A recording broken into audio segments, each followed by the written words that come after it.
Broadcasting the information the mainstream media won't touch. This is The Richie Allen Show in association with DavidIke.com. Brussels. Where else but Brussels?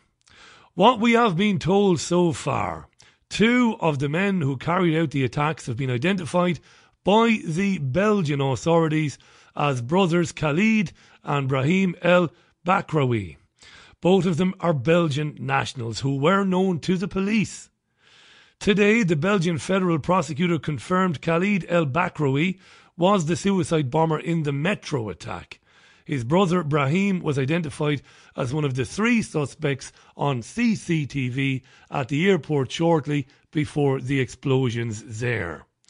Brahim and an unidentified man, which they showed us on the left of a CCTV still image, were said to have been suicide bombers. They appear, or we are told that they appear to have been wearing gloves on their left hands to conceal detonators.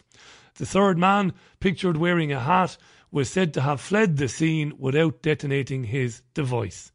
He remains on the run, we are told, and there is a nationwide and, in fact, there is a European-wide manhunt to find him. The Belgian media identified him as Najim Lakraoui. He was named earlier in the week as an accomplice of Abdeslam. That's the man arrested for the Paris attacks.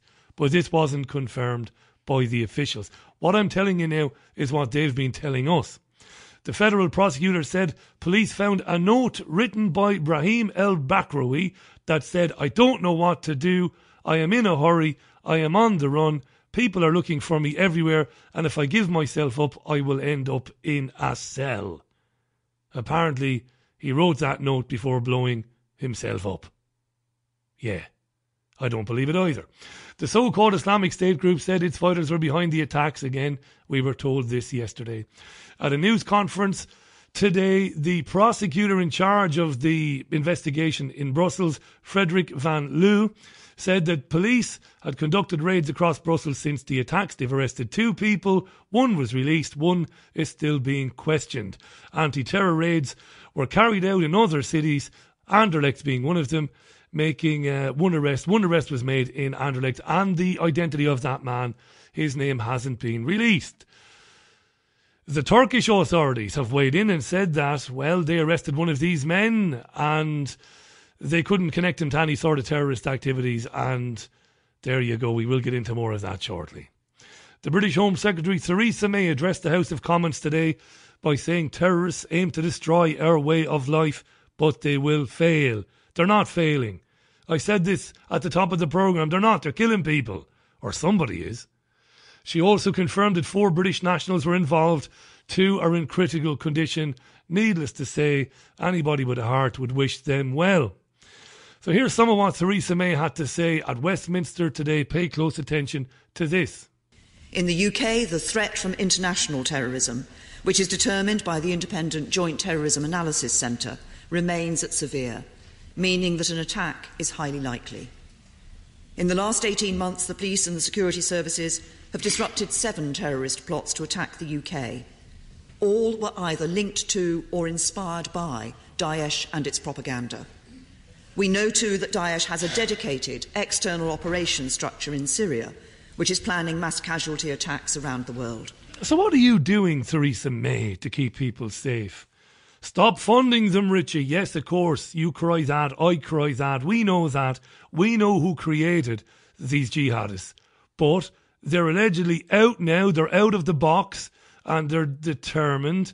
They are determined to kill and to maim. So what's Theresa May going to do?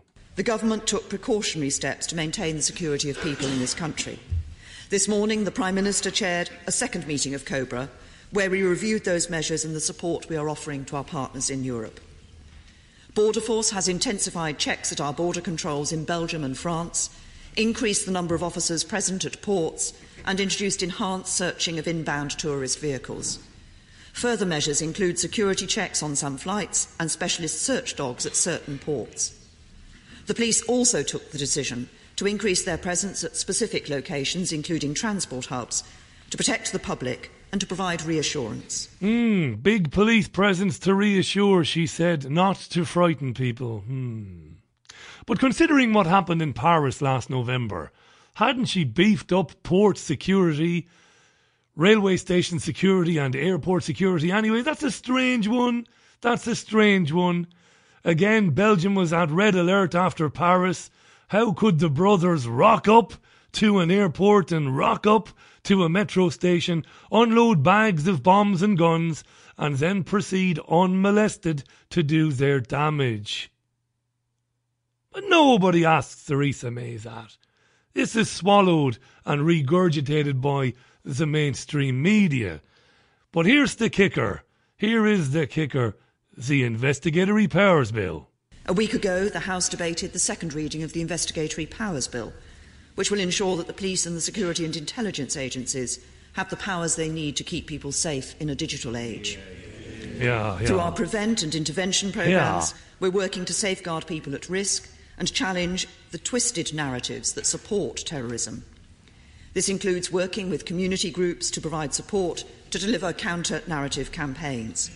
Our Channel programme works with vulnerable people and provides them with support to lead them away from radicalisation. And as we announced as part of the Strategic Defence and Security Review in November last year... Give way, Home Secretary, give way. Well, that's a crock, that, isn't it? You know, we want, in a digital age, we want to protect people in a digital age. You want to spy on people, love. You want to spy on people. You want to compel providers, internet providers, service providers to keep people's details and their browsing history on file for a long time. You want to know what people are saying and what people are doing, not to protect people against terrorism, but for your own reasons. And all this about schools and communities stopping radicalisation, this is McCarthyism. It's McCarthyism, isn't it? How could it be anything else? Getting people to watch one another. This is completely out of the pages of Orwell's 1984. People spying on their workmates, on their colleagues, their neighbours, their students. That's what the Investigatory Power Bills is. Home Secretary, before you forget, don't forget to mention the European Union. Our security and intelligence agencies have strengthened cooperation with their counterparts across Europe, including through the Counter-Terrorism Group, which brings together the heads of all domestic intelligence agencies of EU member states, Norway and Switzerland. Through this forum, the UK has been working to improve cooperation and coordination in response to the terrorist threat and to exchange operational intelligence. And we are also working bilaterally to increase aviation security in third countries. Because as I told the five-country ministerial in February, defeating terrorism requires a global response. A global response. We will not succeed by acting in isolation. We won't succeed by acting in isolation. We should never leave the European Union, even though Belgium is in the European Union. It's part of the Schengen, or is a member of the Schengen border, non-border, conglomerate of 26 countries. And yet Belgium has had the shit bombed out of it. Now, Nigel Farage is the leader of UKIP. He spoke to the BBC today after he was criticised for questioning whether the Schengen area, by its nature, has facilitated attacks. Again, the Schengen area is the 26 EU countries which effectively have no borders as a result of their membership of the European Union. Now, Farage has been hammered for allegedly being insensitive and for allegedly electioneering because he's asking questions about the borders and the role the lack of borders played in what happened yesterday. This is Farage on BBC News today in an interesting exchange with some presenter or other. They're all the same, cardboard cutouts. He's first asked if he regretted the remarks that he made about free movement of Kalashnikovs. Well, let's get this right. I said this in December in the European Parliament, a few weeks after the attacks on Paris, that the free movement of people, lovely idea when everything's going swimmingly, but has actually become the means by which weapons, terrorists and criminal gangs can move around Europe completely uninterrupted. And let's just remind ourselves that those Kalashnikovs that we used in the Paris attacks had come by car through several countries from Berlin. Now, Peter Bottomley, choosing to attack the messenger, if you like, well, I hope he's going to include Michael Howard in this too, because MacLeod made some pretty tough comments yesterday as well. Well, MacLeod was actually quoting, I think, a former head of Europol. Isn't the issue with your comments not whether you were right or wrong on security, but the timing of your comments in the immediate aftermath of an atrocity? Well, I said them in December. I said them 3 weeks... You said them last night and this... I heard you saying them this morning. Well, once you've said something, you can't unsay it. You know, why would you repeat those sort of inflammatory comments when more than 30 people have been killed? Because they're right.